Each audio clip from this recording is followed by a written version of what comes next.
Dans une semaine, je vais courir mon premier semi-marathon, mais avant tout ça, j'ai déjà eu le talent de faire tout un paquet d'erreurs de débutant. Si tu débutes en course à pied et que tu veux te lancer le défi de courir ton premier semi-marathon, je vais te montrer comment tu peux éviter ces 5 erreurs. Toutes les erreurs que je te présente, c'est des erreurs que moi j'ai faites, et je suis persuadé que c'est plus intéressant d'écouter les conseils d'une personne qui n'a pas un trop gros écart de niveau avec toi, plutôt que les conseils d'un coureur pro ultra fort qui n'a pas conscience de toutes les difficultés qu'on a en tant que débutant. Bref, bienvenue sur la chaîne, moi c'est Carlitos, et allez, je t'épargne l'intro. Si vraiment ça t'intéresse, tu peux aller faire un tour sur ma chaîne. On commence avec l'erreur numéro 1.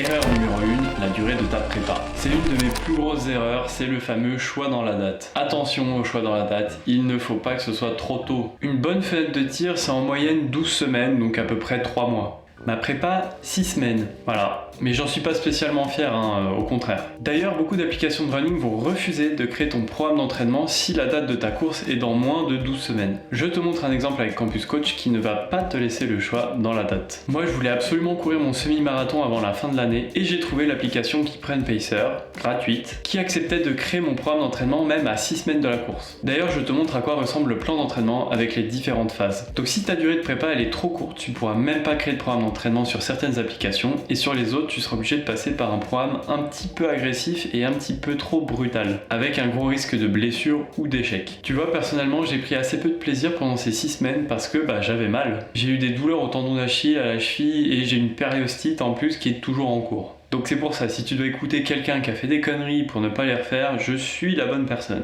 Alors si t'es comme moi, ok, t'aimes bien l'aspect performance et l'aspect défi. Mais franchement, je peux te dire, crois-moi, que ça ne vaut pas le coup du tout. Imaginons qu'une séance d'entraînement c'est à peu près 10 000 pas, donc moi j'avais mal à une jambe. Donc ça veut dire que j'ai fait 5000 appuis sur ma jambe où j'avais mal. Donc ça veut dire que pendant une heure d'entraînement, j'ai mal 50 000 fois. Je vais me mettre nul. Vraiment 0 sur 20 en maths. 5000 fois, voilà. Donc 3 fois par semaine, j'ai mal 15 000 fois. C'est débile. Donc si tu peux t'éviter ça, fais-le et prévois au moins 12 semaines pour ta préparation de semi-marathon.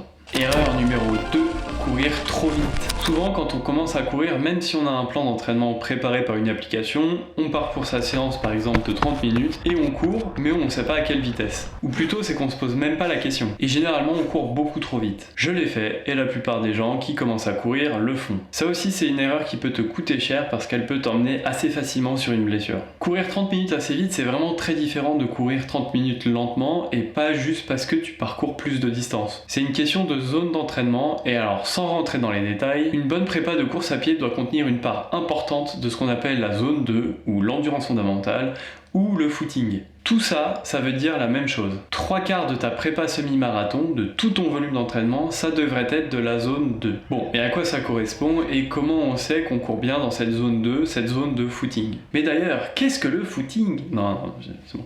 Le repère qu'on donne souvent, c'est d'être capable de tenir une conversation sans être essoufflé. Un repère que j'aime bien aussi, c'est d'être capable de respirer par le nez quand tu cours. Généralement, c'est un bon signe que ça va, que tu forces pas trop. C'est crucial pour que ta prépa semi-marathon se passe bien, puisque c'est une allure qui va permettre de récupérer correctement entre les séances un peu plus intenses et qui va permettre de supporter un volume d'entraînement assez élevé mais sans créer une surfatigue. Bref, tu l'auras compris, il faut se forcer à courir tout doucement une grosse partie de ta prépa même si c'est assez frustrant. Erreur numéro 3, une prépa pas assez progressive. Bon, si je me suis bien raté sur un truc, c'est sur ça. Je suis passé de 0 à 3 séances de course à pied par semaine. Là où ça pose problème, c'est que la course à pied, c'est un sport bien plus brutal que ce qu'on pense. Les impacts sont violents sur le corps et encore plus si tu cours sur du bitume.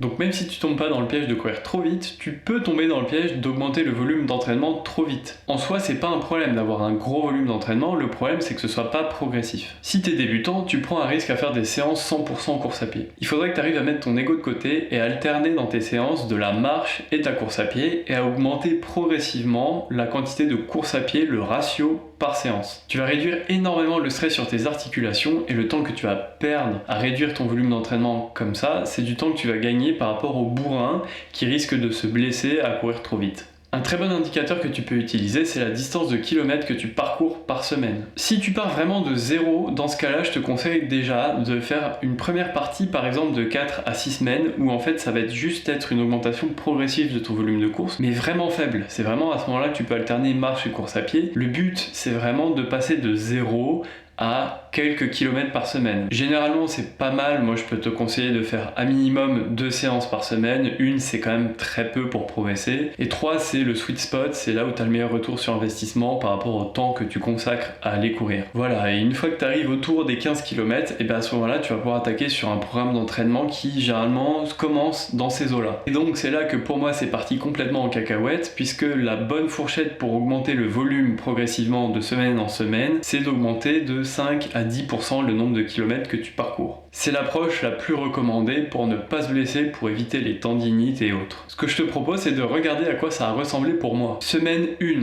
15 km. Semaine 2, 12 km. Semaine 3, 11 km avec le test VMA.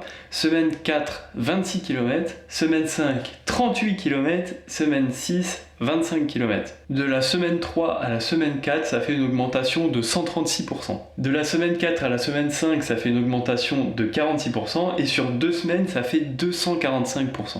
Voilà, donc si on arrondit, je suis à peu près dedans. Non, c'est faux, vraiment, ça n'a rien à voir, c'est complètement trop et je me suis blessé et voilà, il n'y a pas de doute quoi, c'est normal. 245% au lieu des 5 à 10% recommandés, bah tu comprends pourquoi j'ai une périostite malgré toutes les bonnes pratiques que j'ai pu mettre en place à côté. Mais avant ça, il y a une erreur qui m'a coûté cher au sens propre.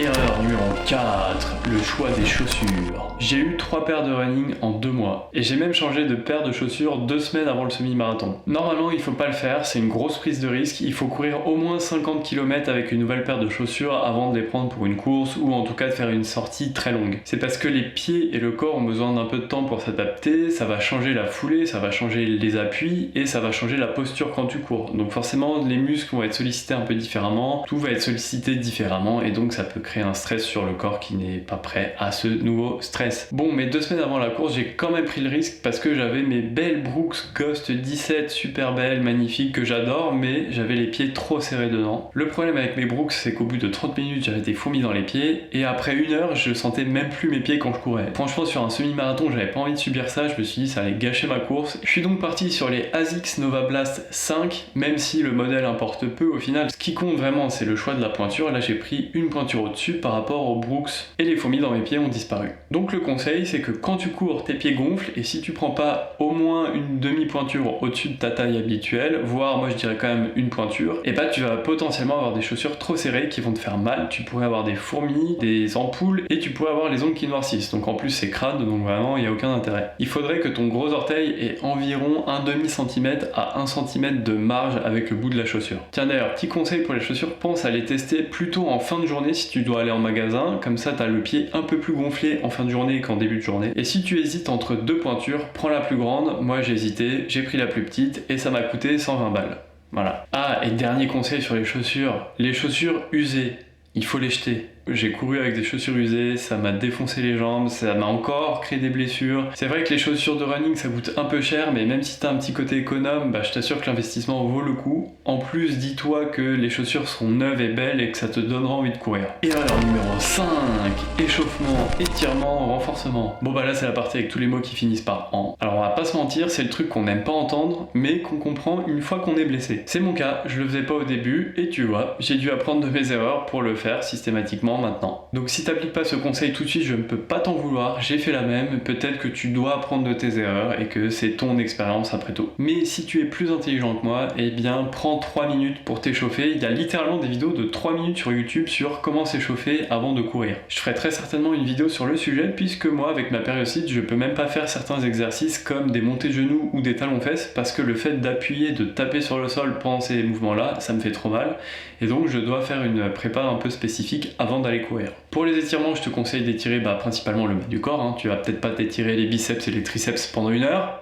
Le mec s'énerve tout seul. Et pour le renforcement musculaire, c'est pareil, il y a tout un tas d'exercices spécifiques que tu peux faire, ça dépend de tes besoins, de tes blessures. Moi c'était orienté périostite et donc je ferai peut-être aussi une vidéo parce que c'est encore une fois très spécifique. Alors, c'est quoi ton score d'erreur sur 5 ? Bah moi perso c'est 5, puisque forcément c'est un retour d'expérience et c'est toutes les heures que j'ai pu faire et que je partage avec toi. En attendant, moi je te laisse, ma prépa semi-marathon elle se termine aujourd'hui. Demain j'ai mon tout premier semi-marathon et je t'avoue que je commence à stresser un peu, donc je te laisse. Voilà, allez, salut!